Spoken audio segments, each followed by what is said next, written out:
Hello, and welcome to Season 3, Episode 1 of The Up.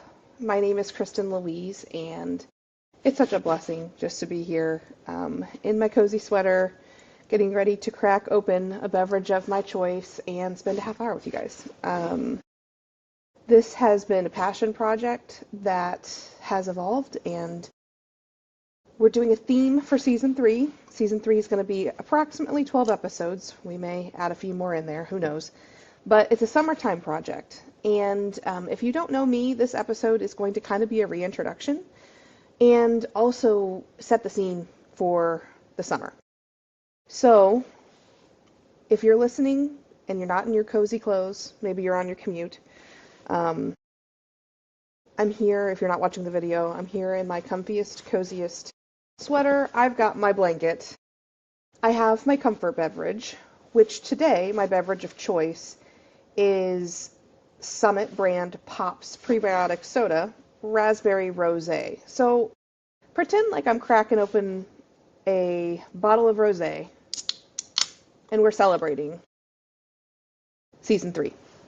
I started this project in my basement with no lighting on this very same laptop. And I still don't have professional lighting. I have a ring light that I forgot to charge. So here's where we're at, guys.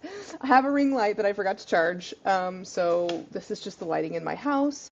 I moved it upstairs because I've got these great big windows and some good natural light. And it's just been joyful. I've gotten to meet people I would have never met if I didn't start this journey. I've gotten to showcase people that I know in real life that are remarkable and interview them. Interviewing is such a, I don't know, it's one of my favorite things to do, if I'm being honest. I think interviewing somebody well takes a lot of research. You have to be kind of fearless because you have to be able to ask them questions that maybe somebody else wouldn't. And it's just a really good, I don't know, a good, well thought out interview is going to showcase the best parts of someone and also their vulnerabilities, in my opinion. And I enjoy the human experience and both of those things pretty much equally. I think they're so important for us to share. And as we go into Season 3, started out with a hope and a prayer and had a big story to tell of my own. And those, the archives are there if you want to go through all of that, but I'm going to try to give you in 30 minutes or less. It's kind of like you're attending an express exercise class with me. So we've cracked open our drink and we've talked about the podcast a little bit. I've got my favorite pineapple lip balm, and we're just gonna chat. We're just gonna have some girl talk. And if you're a man, you can stick around. Season 3, spoiler alert, Season 3 is about motherhood. And maybe being a man, it would be a good idea to stick around, especially if you had a wife who's a mother. But no, you probably have a mother of your own, and it might not always be 100% applicable to you, but I can think of a few episodes that I will highlight as they come up. And those guests are going to speak directly to fathers and husbands. And this is not a feminist podcast. I don't identify myself as an actual feminist, although, of course, I love women, and I am so excited to spotlight amazing ones, interview them, see what makes them tick, and really crowd share what it means to be a mom, and some life hacks, and just a lot of good anecdotes, and hopefully a lot of laughter along the way. I noticed there's so much I could say about my experiences with social media, and I don't want to make this 30 minutes about myself, but I have noticed over the years, I am a branding specialist, a social media strategist. I've been certified in meta products for years and years, and I've been in the arena a while, kind of since really Facebook became a thing, and that's a big part of my story.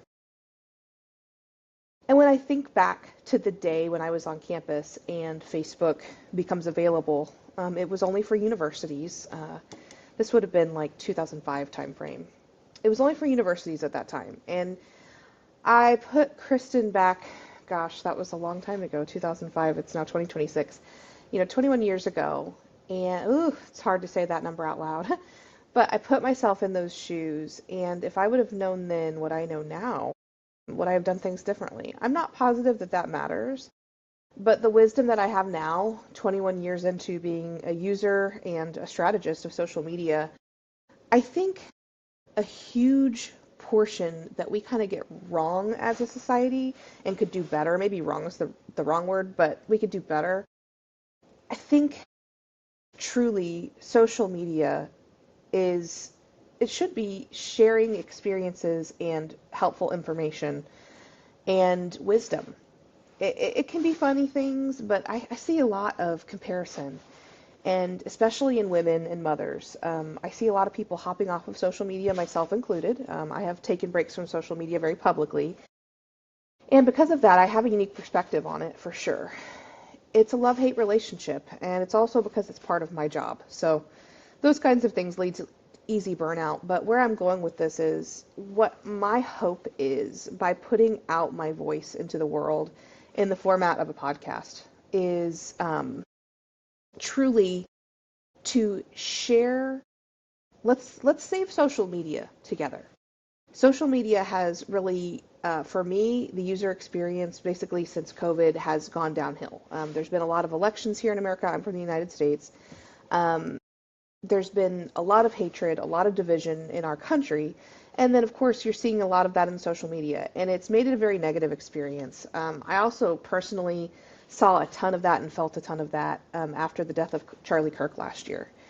And I saw a lot of people, I definitely identify myself as a follower of Jesus, and I saw a lot of people identifying themselves in that way, yet their actions didn't appear that way to me. And that's a challenge. I don't know that I'm going to be able to conquer that one with this podcast episode, but I want to facilitate conversations over the next several weeks this summer with people who, some of them are influencers and some of them have their own podcasts even, but several of their stories have never been heard, and that's what I'm interested in. I'm interested in new information. I'm interested in sharing wisdom. You can look back thousands and thousands of years, thousands and thousands of years ago, and storytelling is an art that's been passed down, forever.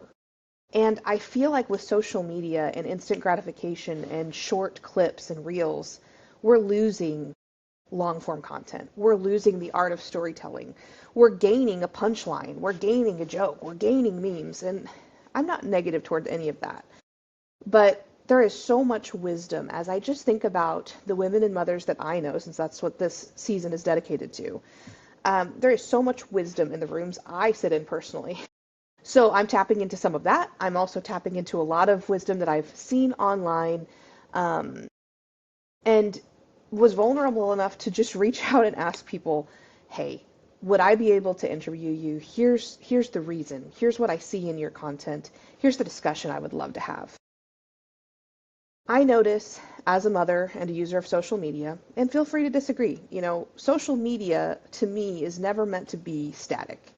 Social media is meant to be social. We should be kind to each other. When we have the opportunity to comment and share on things, I hope you're doing that with a positive mindset and a collaborative.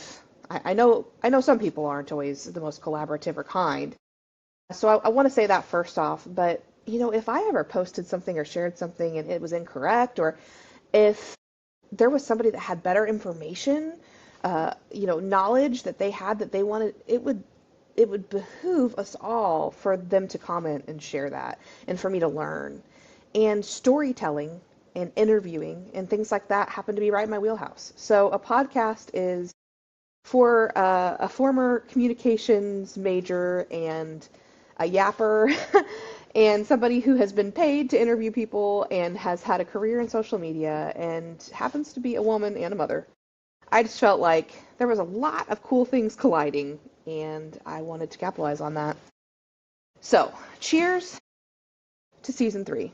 We're 9 minutes in. Thank goodness I got a timer. Whew. We're 9 minutes in. Coming in hot with my raspberry rosé. I don't want to identify myself online or in person. I want to be the same offline as I am online. That's a huge goal. I think I'm pretty close to that right now. we all mask certain things and hide certain things about ourselves. And, you know, I think that's human nature.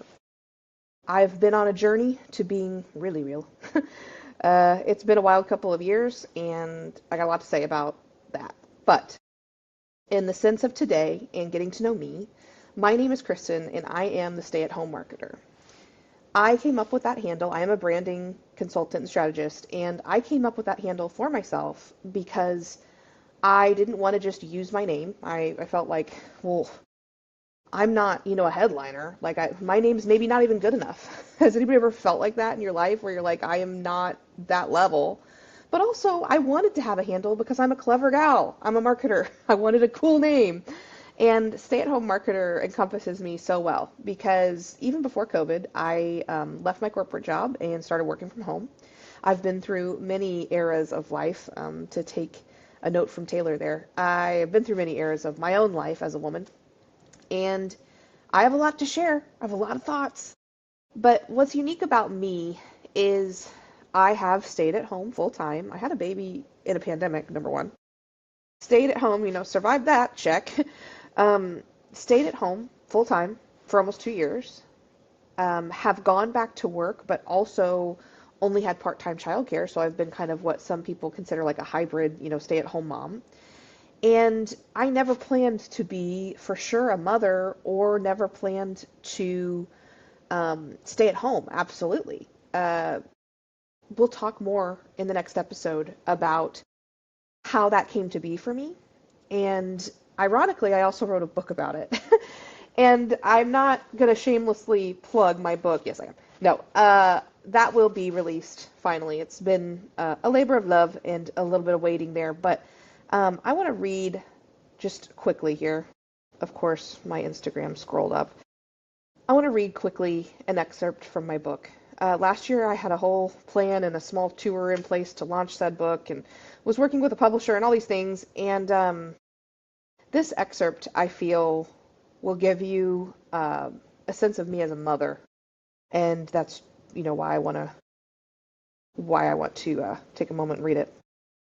It's called What a Daughter Can Do for Annie Lou. January consistently brings us a new year, and a few years ago it concurrently brought me the most magical blessing of my life. It brought me you. My miracle, the one I witnessed with my own eyes. That's quite a story, by the way. As humans, we celebrate the passing of our earthly years in different ways. Tasty treats, doctor checkups, birthday parties, and as a mama, I've taken to logging each passing year in a few ways. Digitally, I've got our story just waiting for you, my girl. We write it together every day, and I take notes in my phone so I remember all the things. When I have time, I sit and pour our life out. Like paint on a canvas, but cleaner than your painting is these days for sure.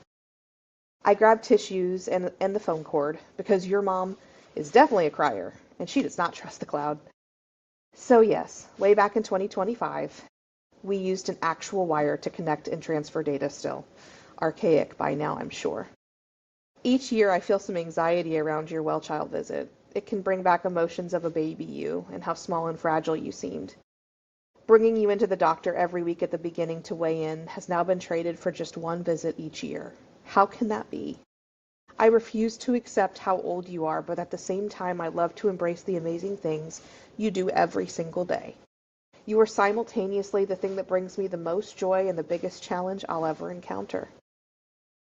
The beginning was a little shaky for us, and that's a story for another day. But now, my girl, you are my sunshine, and the absolute light of my life. The same song which I instinctually sang to you as our first of many has become the moniker for your existence. Your first preschool, just 2 mornings a week, but still, teacher's words about you were exactly the same as mine. She is our little ray of sunshine, and we miss her when she's not here. I do too. Being a mother is wild. I miss you the second I drop you off, but then I take a ragged breath and I sprint toward other things that took a backseat so quickly. So, that's just an excerpt. And hopefully from that, you can get a sense of my love of being a mother. And it just sets the scene for who I am and my story. I have a daughter who is going to kindergarten this fall. I can't even believe that. The time has actually flown. And it is the best thing I think I will ever do. You hear so many cliches about being a parent and, time flies and yes, yes, yes. But until you have experienced the love that you feel for your own flesh and blood, and even if it wasn't your flesh and blood, a child that was adopted or, fostered, anything like that, until you've experienced that unconditional love, I think it's hard to explain. But with every fiber of my being, I wasn't sure that it was for me. I wasn't a naturally nurturing, maybe. I wasn't a naturally maternal person. I was very career oriented, very academically driven. And my story was that I just wasn't positive. But all of a sudden, as it happens, more and more friends start having kids. And then you wonder and think, I think I might want to have kids, and there's never a wrong or a right way to do it. And that's the whole point of this season 3 of The Up. You could have your kids at 17 and unplanned, or you could have them at 37, and neither one of those is going to be right or wrong. There's pros and cons to everything. And what I would like to do is facilitate a conversation this summer from women that are doing parenting all kinds of different ways. And I want to hear from them. I don't want to convince you of anything. One thing I notice in the comparison trap that we find ourselves in 2026 in social media is the mommy influencers. And they're going to sell you a bill of goods. They're persuading you that you want to be a homesteader or a homeschooler. They're telling you why you shouldn't take time off of work, and they're giving you statistics and convincing you that you can't have a gap in your employment history. And, it's maybe not harsh fear tactics. It's maybe not like a fire and brimstone type of a message, but if you continually scroll that, I know I found myself questioning everything as a new mother, especially during a pandemic and especially with a premature baby.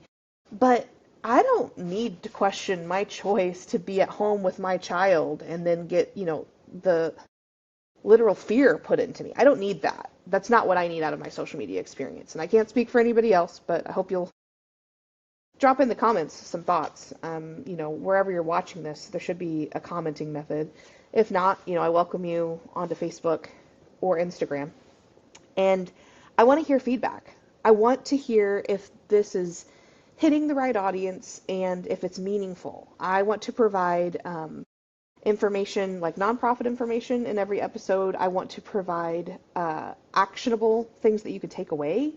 So these episodes aren't simply talking, but there's some tangible things that you could take away from the conversation. But I want it to be fun and lighthearted, not like an academic debate, right? I don't want to throw statistics at you and scare you with an interview I do with somebody who never left the workforce. And I just had a conversation with a mom, in my day-to-day, everyday life today, the day that I'm recording this, and she's concerned because she doesn't have a 401k.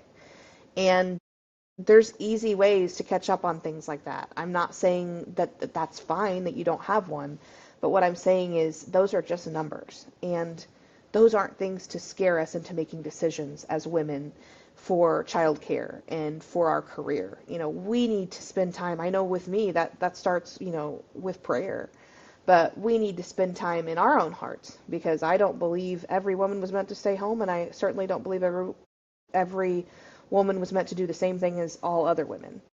So what I want is a conversation that's open. I want people to be able to write in and ask questions.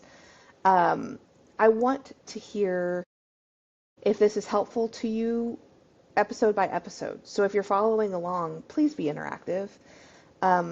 Private messages and DMs are always open. They're a little more problematic, but I will always have my email address available.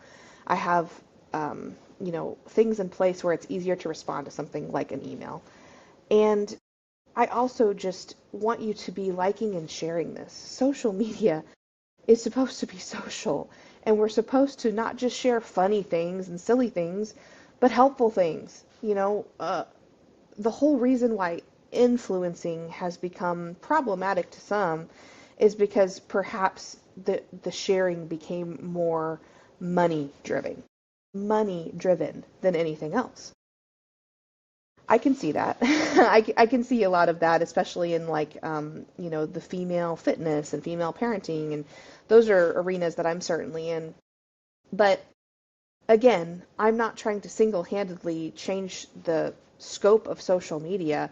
I'm just trying to open some dialogue. And as women, we don't have a ton of time as moms. I can't be having hour-and-a-half podcast episodes. They're just not digestible for people. So that's who I am. I have a daughter that's going into kindergarten. I only have one child. You'll hear about my journey and why I only have one child and how that came to be on this season. And wherever this finds you, if you're like, maybe this isn't going to be applicable to me because I'm not a mother. My goal in cultivating the content for this season is women approximately 25 to 35. And I want to share the wisdom of women. So many amazing women are out there. I want to crowd source that pool of incredibleness, and I want to help share. And I want when somebody, at 36, I had kind of a scary thing happen to me. I had like an emergency appendectomy, and it was scary because I was in the hospital for so long and I wasn't getting better. And, in modern medicine, that's not normal. It wasn't something I planned for, it was an emergency appendectomy. And I was 36 when that happened. And I feel like that kind of sparked what is considered a midlife crisis. And I've read a ton of things. Brene Brown talks a lot about this in her research, but also I've read into the sources that she uses when she talks about it. And I want to help women, including the little one that I'm raising. I want to help women when they're going through to midlife and they're thinking about, what's my purpose? Where is my time best spent? I really struggled with that. I didn't feel like my purpose was being fulfilled a few years ago. And so I had to really be prayerful, be thoughtful. I had to ask others around me, and it led to me writing a book and starting a podcast, and it has been the most rewarding thing I've done so far in my career. I won't say in my life because I think that is motherhood, which is why we're having a season about motherhood. But regardless of where you stand on motherhood, whether you're currently a mother, whether you think you might want to be, I listen to people like Rachel Hollis. She's a podcast that I just absolutely love. And she's a little bit ahead of me. Like, she's going through perimenopause right now. And I soak up a lot of that goodness and knowledge because I see what's coming in the future. I would love to do that on perhaps a slightly younger scale. And my hope in doing so openly and casually, sitting in my kitchen in Missouri and drinking my Aldi prebiotic soda and having lighthearted conversations where you don't feel like you are getting hit over the head with information, and you don't feel like the people that are being interviewed are so academic that you can't understand it or it's not entertaining to listen to. I want to have a lot of laughs and a lot of fun along the way too. So those are my goals for season 1. And if somebody shared this with you on social media, like if they liked it, tagged you in it, thank them for me, would you? I think you're in the right place if somebody's tagged you and shared this specific platform with you, this specific podcast episode. I feel like to this point in my life, this is the culmination of a lot of social media research that I've done formally and then experience that I've had, my own anecdotes through that, over a decade of social media strategy and marketing experience. But also, I feel like it's my heart-led work. And it is when I sat in the hospital just a few short years ago, it seems like forever ago. I really feel like my life has kind of been divided into before that night and after. But in reality, it was just a few years ago, a couple. I had a daughter who was 2 at the time, and I wasn't ready. I wasn't ready to go. I wasn't ready for whatever's next. I believe that, that would have been eternity for me. But I wasn't ready. I strongly didn't feel like my work here on earth was done. And so I cried out that night in the hospital, and I said, "Don't take me. I'm not ready." And I just felt over the course of the next 30 days, as I recovered and unpacked that very emotional situation, I just felt the hand of God over my life in so many areas. But I specifically felt it was time for me to speak up, and it was time for me to use my voice.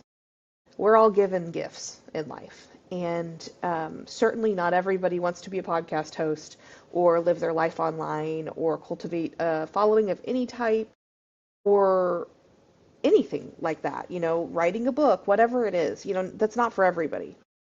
And it certainly is something that has brought me great joy. And at the same time, I bring and submit to you this episode 1, kind of a reintroduction to who I am, humbly, because not only do we all have the capacity to change, our hearts can be softened, but I feel as if we should change. I feel as if the last few years, I've grown exponentially in my walk with the Lord, but I've grown exponentially just as a mother and a human, and we need to be sharing those stories so other people can benefit. And what are those pitfalls that you want to avoid in your 20s? Things like that.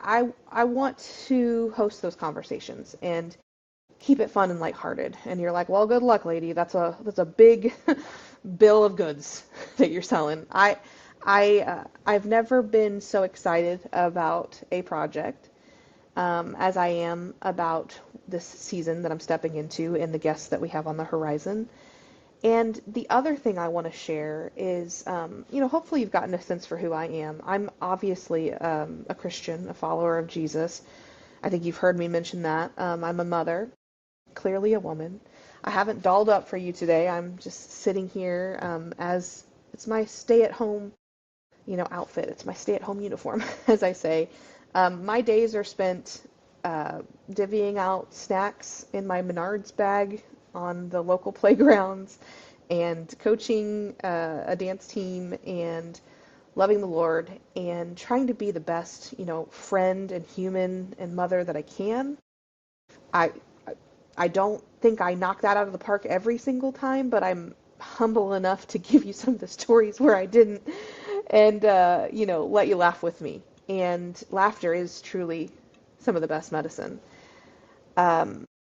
Before I end, this will be my only podcast episode in May.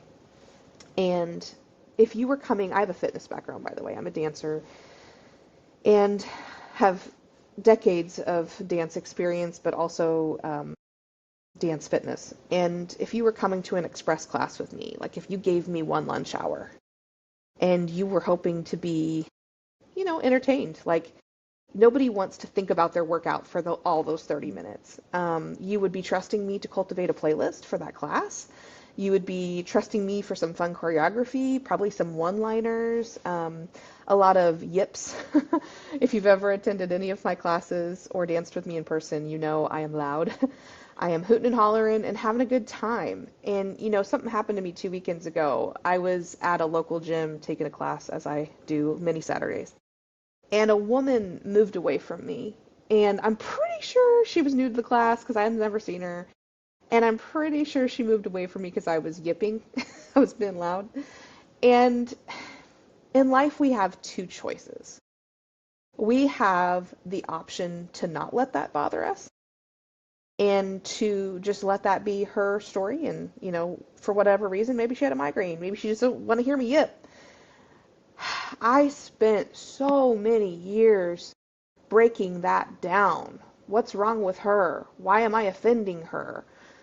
It was upsetting to me that I wouldn't be for everybody, that they wouldn't understand me or accept me. Yeah. I think maybe one of the best parts of my late 30s, because I'm 39 now, is really just embracing who I am and trying to be the best human I can be, but at the same time giving myself a lot of grace and understanding that has nothing to do with me. She didn't want to hear me yip. She moved away. I'm pretty sure that's why she moved and brought her stuff to the other side of the room. And it's okay. And I had a friend in that class, Kayla, and afterward I kind of giggled and I said, I think that lady might have moved because I'm, loud. And we both laughed, but she encouraged me and continues to encourage me to not change a thing. And that has been the most healing part, I think, of my recent, motherhood, womanhood, my midlife journey, is finding the people that love you for you and figuring out who exactly you are. And if you're not quite that person yet, how you're going to get there. So my story is I kind of found that on my knees in a hospital room. I, knelt down and I cried out to the Lord, I'm not ready. Like, I don't want to go. And I wasn't ready. And I still have work to do. And so I'm here doing it 3 years later. That was the anniversary of that is today. So the reason why this podcast is dropping today is no coincidence. But I am many, many things. I hope to share many fun moments with you all this summer and bring information that maybe wouldn't have been easily accessible in a quick 30-minute format. Thanks for trusting me with an express class. We're at 31 minutes, so I'm going to wrap this up. But I appreciate each and every one of you. Whether you're a woman or not listening, I don't care. I appreciate it. I guess it was the end of season 1. I got contacted, and this, this podcast ended up getting purchased for usage rights. So I still have full creative control, which is a dream, and more people get to hear it. And I'm so thankful, like grateful, thankful, blessed. Call me a kitchen sign in the Midwest. I don't know. Like, seriously though, thank you from the bottom of my heart. Just to wrap up my express class here. Mother's Day was this month, and then we're going to get into some mental health stuff. But I love it when the schools and the daycares and, the churches and stuff, when they send home the little all about my mom papers. Oh, my mom's favorite color is pink and purple. Yes. My mom's favorite food is macaroni and cheese. That would definitely be my daughter's favorite food. My mom makes the best circle macaroni. That's shells and cheese. I love it when my mom gives me surprises. My mom is really good at making food. Pattern. My favorite thing to do with my mom is singing Taylor Swift. I love my mom because we love singing Taylor together. If you would see us out and about when I'm doling out snacks at the local parks or hosting the play date here in this living room that you're looking at right now, or driving around, you're going to see me yelling at the top of my lungs, and you're going to hear my daughter in the back seat, and there's a lot of joy. And I think my biggest thing to leave you with from episode 1 is I was unsure that joy of being a mother was for me because I didn't know if I would be good at it. And I want to just wrap my arms around any woman who is concerned about that, because nature kicks in 150%. Unlike anything I've ever experienced. It's an out-of-body almost. I instinctually knew exactly what to do. And that joy that I have now years later, because of that risk and leap of faith to become a mom, it's irreplaceable. And nobody's doing it perfectly every single day. That is not where we're aiming, ladies. Let's not beat ourselves up. I see so much of that too. Let's not beat ourselves up. Let's lift each other up this summer. Please share this. It helps so much if you would just share this. Tag somebody that needs these messages and follow along. I want this to be, I don't ever want to stand on a stage and talk at people. I want to talk with people. I want to host conversations. I want to learn, and I want to grow together. So, all of that being said, that is the story of the stay-at-home marketer. My name is Kristin Louise, and I'm thankful that you're here. I have one of my favorite books from childhood. My absolute favorite book is Alice in Wonderland. But I have a lot of favorite children's books, and this is definitely like a top fiver for me. And as I was reading this the other night, I used to read on TikTok a lot. I used to dance and read on TikTok a lot. And as I was reading this to my daughter the other night, there was a page. I should have bookmarked it, and I did not. There was a page, and I thought, man, more people need to hear this message. Men and women alike. So this is a part where the Velveteen Rabbit, who is a toy in a boy's toy room or bedroom, is being introduced to the hobby horse. And it says, "What is real?" asked the rabbit one day when they were lying side by side near the nursery fender, before Nana came to tidy the room. "Does it mean having things that buzz inside you? And a stick-out handle?"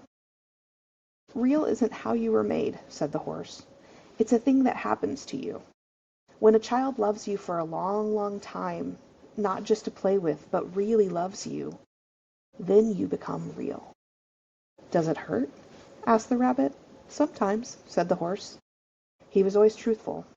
"When you are real, you don't mind being hurt." "Does it happen all at once, like being wound up? Or is it bit by bit?" "It doesn't happen all at once," said the horse. "You become. It takes a long time. That's why it doesn't often happen to people who break easily, or have sharp edges, or have to be carefully kept. Generally, by the time you are real, most of your hair has been loved off, and your eyes drop out, and you get loose in the joints and very shabby. But these things don't matter at all, because once you are real, you can't be ugly, except to people who don't understand." That, and I will take a picture of that, and I will post that to social media. Oh, I didn't write that book, of course. Marjorie Williams wrote The Velveteen Rabbit. I think that is the best summary of midlife for me. I'm a super sensitive person, and I just spent so much time wondering why I was made that way and why I was so different and how I could stop feeling hurt. And I just want to read that to myself, I think, like every day now, because being real, really real, being real is a privilege, but you have to let people love you, and you have to let them see you. And that was something I spent a lot of my life being skillful not to do. I would let them see what I wanted to see. I was a very good chameleon. And I wasn't a bad person. I think in my mind it was protection because I was so sensitive. I was afraid of being hurt. But being real, like the rabbit with the fur worn off and the droopy eyes, that's the goal. Age is a privilege. And it can be hard to look in the mirror, like, I'm a woman, I'm real. We can talk about all that. But age is a privilege just denied to so many. And midlife is nothing to be scared of. And I hope that this will find some youngsters before they've gotten there. And they're not going to have the late nights. And, I even had like some panic attacks. Like, I really am a contemplative, deep, deep, deep soul. I feel as if everyone I know in this midlife age range has gone through a variation of what I've been through these last 3 years. And then in one page, Marjorie Williams really said it well. So I'm going to leave you there. I'm 4 minutes over my express class timing, but that was worth it to read that book. And I hope, I'm not always going to read aloud, but I hope that if this finds you on a day where you're struggling as a woman, mother, or just a human, May is Mental Health Awareness Month, and this will be my only podcast episode in May. So I just want to say that you are loved and you are chosen. And I want to just virtually give you a big hug and say, I love you. It might be online, but I love you. And there are better days ahead. And there are resources that I will put in the comments of this. I try to be super diligent to go back through and do all of that. And the mind is easy to play tricks on us, especially in times like right now. Like the world is just, I'm not going to say it's a terrible place to be, but I'm not going to say it's my favorite in 2026, okay? And that doesn't help people that are already struggling with mental health. So just accept my warm embrace. Let's be friends. Please jump in, and I'll be promoting the wonderful interviews that are going to be happening this summer. But I want to hear from you. I would love it and feel honored if you would share this project and follow along and enjoy a season of this. And then we'll rest and do it again next year. Thank you from the bottom of my heart for listening, spending your 40-minute express class with me. I am a dancer, and I've got a lot of stuff fitness-wise that I talk about on my page, as well as some mental health stuff and definitely a lot of Jesus. So if any of that appeals to you, you can find me on pretty much all platforms at SAH, Stay at Home Marketer. Thank you so much for listening, and God bless.